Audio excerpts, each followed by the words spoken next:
नमस्कार प्यारे बच्चों, स्वागत है आप सभी का आपके अपने YouTube प्लेटफॉर्म उदय एजुकेशन में।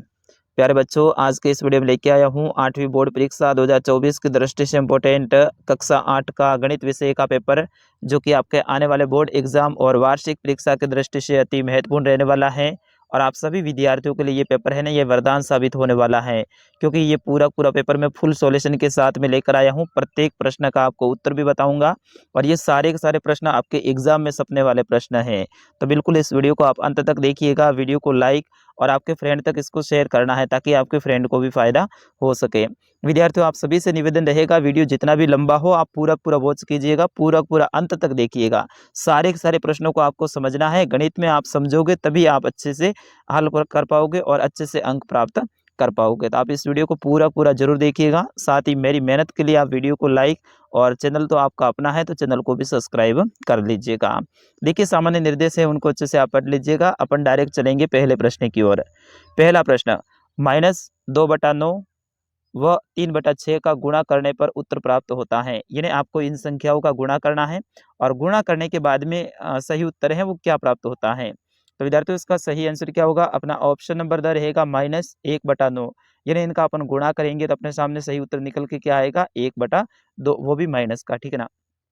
फिर उसके बाद में दूसरा प्रश्न है, एक चर वाले रैखिक समीकरण का व्यापक रूप है। बिल्कुल इसी प्रकार के आपके प्रश्न बोर्ड के एग्जाम में आने वाले हैं। तो आपको बताना है कि एक चर वाले रैखिक समीकरण का व्यापक रूप है। आराम से इन ऑप्शन को आप देख लीजिएगा। विद्यार्थियों, इसका सही आंसर क्या होगा? आपका ऑप्शन नंबर ब रहेगा ay² = c। यानी आपका ऑप्शन नंबर बी रहेगा इसका सही आंसर, यानी ऑप्शन नंबर ब। फिर उसके बाद में अगला प्रश्न है, बहुत इंपॉर्टेंट ये प्रश्न है। चतुर्भुज के सभी अंतः कोणों के मापों का योग होता है। आपको बताना है चतुर्भुज के सभी अंतः कोणों के मापों का योग है वो कितना होता है।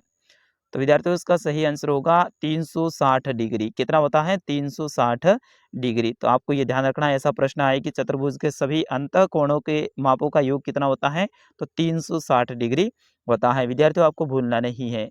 अगला प्रश्न है, निम्न में से किस संख्या की वर्ग संख्या के अंत में 1 आएगा। यानी इन संख्याओं की वर्ग संख्या के अंत में एक कौन सी संख्या में आएगा, ये आपको निकालना है। तो वर्ग संख्या आप निकालिए, फिर उसके बाद में आपका सही आंसर निकलेगा। तो इसमें आपका सही आंसर क्या होगा? ऑप्शन नंबर अ, यानी 109। यानी 109 है, इसके अंत में क्या आएगा। फिर उसके बाद में अगला है कि संख्या 9 की घन संख्या होगी। आपको बताना है 9 की घन संख्या क्या होती है। बहुत इंपॉर्टेंट ये प्रश्न है, अच्छे से याद कर लीजिएगा। तो विद्यार्थियों, इसका सही आंसर होगा 9 की घन संख्या है वो आपका ऑप्शन नंबर द रहेगा 729 होगी। अगर घन की जगह वर्ग पूछा जाता ना, तो वर्ग कितना होता? 81 होता। लेकिन यहाँ पे घन पूछा जा रहा है, तो यहाँ पे होगा 729। कैसे करोगे आप इसको? 9 × 9 × 9, यानी 9 का पाड़ा 9 बार 81। अब 81 का पाड़ा है वो 9 बार बोलना है, तो इसलिए आपका सही आंसर क्या होगा? 729 होगा। इस तरह से आपको ये घन निकाला जाता है। फिर उसके बाद में अगला प्रश्न है, निम्नलिखित में से सही है।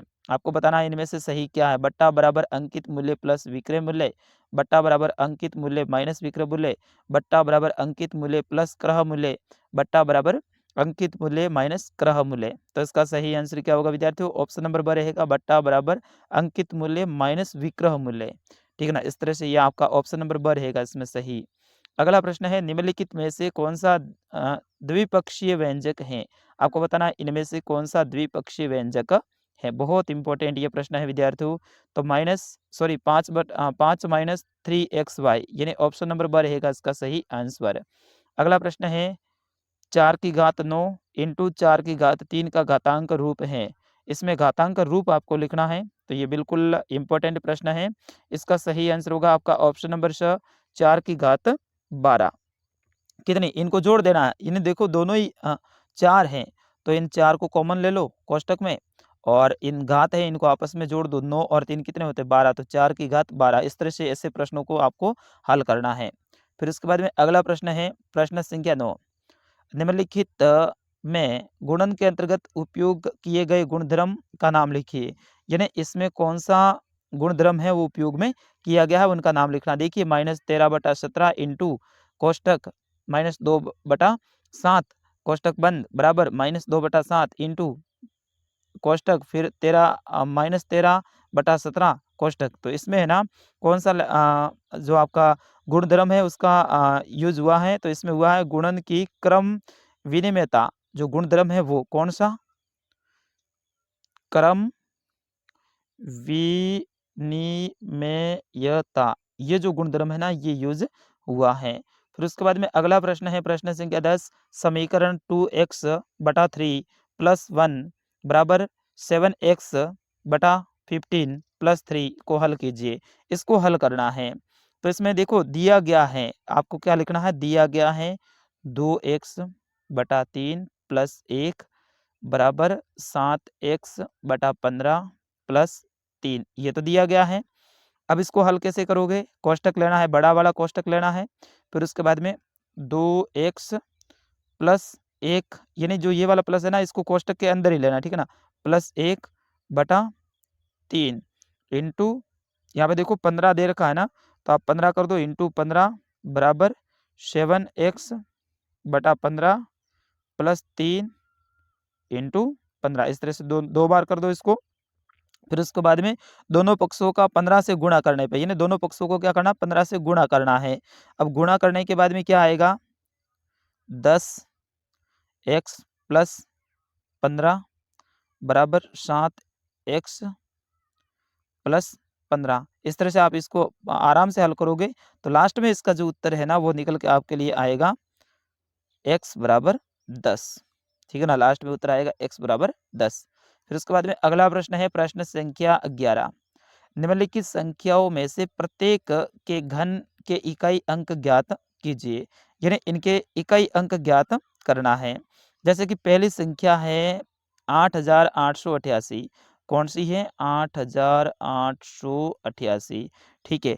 अब इसमें क्या करना है आपको, पहला 8 है इसको अलग ले लो 8, और फिर 8 की घात कितनी है, 3 है, तो 8 की घात 3 आप इसको कर दो, तो 8 इंटू 8 इंटू 8, यानी इनको इंटू इंटू कर दो, तो 8 का पाड़ा 8 बार 66, 66 का पाड़ा 8 बार कितना होता है 512, तो 512 इसमें इकाई अंक क्या है, 2 है, इसीलिए 8 वाली संख्या है ना इसमें इकाई अंक क्या हो जाएगा, 2 हो जाएगा। उसी तरह से उसमें 149 को निकालिए, तो 149 को कैसे निकालोगे, 1 4 9, तो इसमें इकाई अंक क्या है, 9 है, और 9 की घात क्या कर दो, 3 कर दो, 9 की घात 3, तो 9 इंटू 9 इंटू 9, तो 9 का पाड़ा 9 बार 81, 81 का पाड़ा 9 बार 7 चौन से 29, तो लास्ट में जो संख्या है ना वो 9 आती है, इसीलिए इसका हो जाएगा 9। इस तरह से आपको निकालना है। फिर उसके बाद में अगला है कि निम्नलिखित का अनुपात ज्ञात कीजिए। आपको इनका अनुपात ज्ञात करना है, जैसे कि एक साइकिल की 15 किलोमीटर प्रति घंटे की गति का एक स्कूटर की 30 किलोमीटर प्रति घंटे की गति से, यानी साइकिल है वो 15 किलोमीटर प्रति घंटे चल रही है, जबकि स्कूटर है वो 30 किलोमीटर प्रति घंटा चल रहा है, तो इनका अनुपात निकालना है। तो अनुपात निकालना बिल्कुल ईजी है, तो इसमें क्या करोगे, सबसे पहले साइकिल की गति और स्कूटर की गति आपको लिखनी है, तो 15 km अनुपात 30 km, यानी स्कूटर की 30 है, साइकिल की 15 है। अब इसका क्या करोगे आप, 15 ले लो, 15 km हर्ष यानी 1 घंटा बटा में 30 कर दो, ठीक है ना, बटा में 30 km हर्ष बराबर 1/2, यानी 15 का पाड़ा है वो 15 का पाड़ा 15 में 1 बार और 30 में 2 बार, तो 1/2। अब इनको अनुपात में लिखना है तो 1/2 आप लिख सकते हैं, ठीक है ना, 1/2 आपका सही उत्तर आएगा। तो बिल्कुल ईजी है, इस तरह से का अनुपात से संबंधित आपको प्रश्न आने वाला है। फिर उसके बाद में अगला प्रश्न है, निम्नलिखित कथनों को पढ़कर सत्य के सामने सही और गलत के सामने गलत का जो निशान है वो आपको लगाना है। जैसे कि पहला है ए की घात -m बराबर ए बटा सॉरी 1/a की घात m, क्या यह सत्य है या फिर असत्य है, तो ये क्या है, सत्य है, बिल्कुल सत्य है, तो इसके सत्य के ऊपर आपको सही चिन्ह लगाना है। उसी तरह से दूसरे को आप हल करोगे तो दूसरा आपका हो जाएगा असत्य, तीसरा आपका इसमें असत्य होगा, और जो सोता है ये भी असत्य है, ठीक है ना, इनको आप हल करोगे तो आपके सामने ये उत्तर निकल के आएगा। फिर उसके बाद में अगला है कि रिक्त स्थान की पूर्ति कीजिए। रिक्त स्थान क्या है कि एक चतुर्भुज के विकर्ण परस्पर खाली जगह होते हैं। तो इसमें देखो पीछे दे रखा है, इन दोनों को देख के आपको बताना है। तो इसमें जो आएगा, एक चतुर्भुज के विकर्ण परस्पर लंब समद्विभाजक होते हैं, तो ये आपको लिखना है, ठीक है ना, फर्स्ट वाला। फिर उसके बाद में दूसरा है, एक आयत में विकर्ण खाली जगह माप के होते हैं। तो एक आयत में विकर्ण है वो बराबर होते हैं, असमान नहीं होते, ठीक है ना, बराबर होते हैं, क्योंकि आयत आपको पता ही है इस तरह से होता है, तो आमने सामने की भुजा बराबर होती है, इसीलिए बराबर होते हैं। फिर उसके बाद में अगला है कि बहुभुज के सभी बहिकोणों का योग खाली जगह होता है। तो बहुभुज के सभी बहिकोणों का योग है वो 360 डिग्री होता है विद्यार्थियों, ठीक है ना, तो इसमें 360 लिखना है। और फिर उसके बाद में अगला है, यदि समलंब की असमांतर भुजाओं बराबर लंबाई की हो तो इसे समबाहु या फिर समद्विबाहु कहते हैं। तो इसको कहते हैं समद्विबाहु, ठीक है ना, तो समद्विबाहु आपको इसमें भरना है।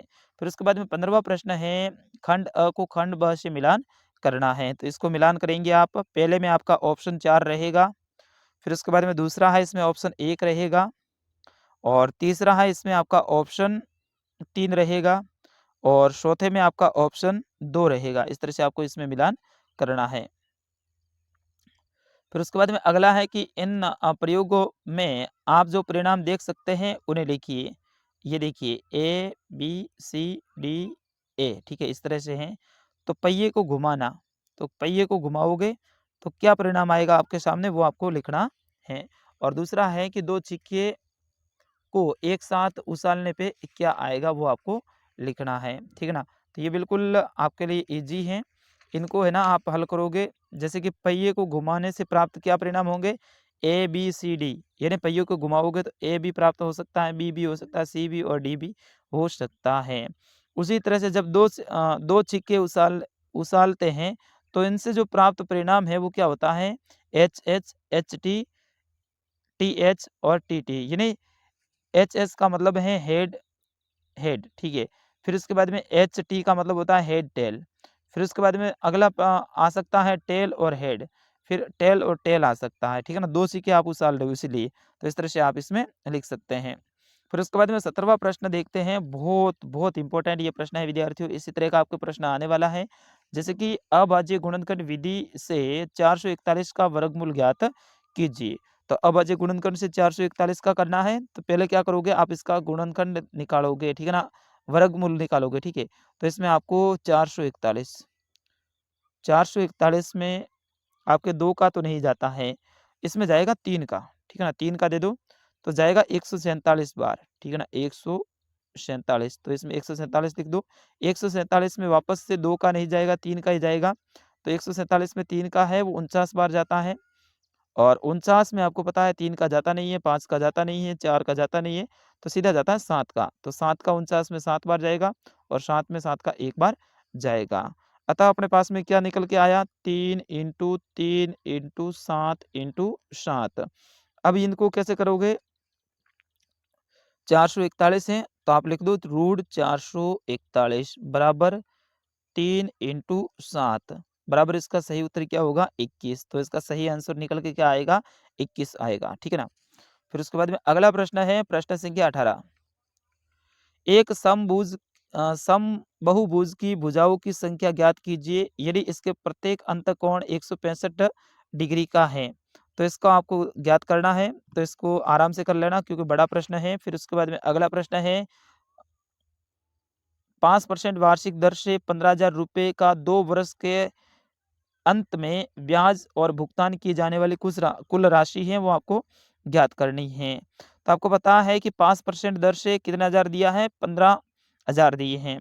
तो इसमें 2 वर्ष की ब्याज से आपको भुगतान कितना करना है, तो इसमें आप करोगे 15,000 का 1500 ब्याज हो जाएगा 2 वर्ष में, ठीक है ना, तो हो जाएगा 16,500 रुपये।